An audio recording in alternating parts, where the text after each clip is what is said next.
Lorsqu'on médite réellement sur la complexité et la diversité des animaux qui nous entourent, est-ce vraiment raisonnable de penser qu'ils aient pu apparaître par un simple hasard? Dans un livre sur la biophysique, on apprend même que la technologie humaine est encore très en retard par rapport à la nature.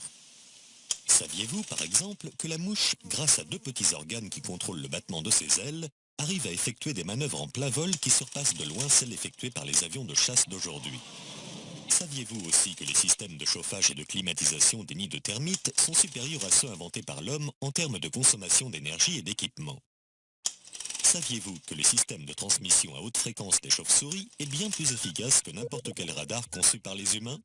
Saviez-vous qu'une espèce d'éponge marine possède des fibres optiques plus performantes et plus solides que celles conçues par les humains? Comment se fait-il que le monde naturel soit doté d'une infinité de systèmes parfaits et de technologies remarquables qui surpassent amplement les systèmes et technologies créés par les humains? Les espèces vivantes sont même si complexes que de nombreux ingénieurs s'inspirent aujourd'hui du monde naturel pour développer de nouvelles technologies.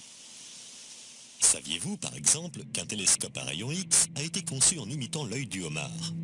Car l'œil du homard est composé, sur certaines espèces, d'environ 3000 facettes carrées réfléchissantes formant un réseau optique avec un champ de vision de 180 degrés. Par conséquent, le homard a la capacité de voir les images autour de lui sans que son œil tourne. Saviez-vous que des robots waterproof, utilisés dans des opérations de sauvetage, ont été créés en imitant un poisson tropical appelé le poisson-couteau? Car le poisson-couteau est connu pour sa manœuvrabilité hors du commun et une agilité digne d'un vrai acrobate. Avec sa nageoire tout en longueur, il arrive à se déplacer dans toutes les directions, aussi bien en avant qu'en arrière, ainsi qu'à la verticale, quasiment instantanément. Saviez-vous que l'avant d'un TGV japonais a été conçu en imitant le bec de l'oiseau martin-pêcheur? Car le bec du martin-pêcheur a une forme idéale pour une transition fluide de l'air à l'eau. Ce changement de pression de l'air à l'eau est similaire à celui qu'un train expérimente lorsqu'il quitte un tunnel.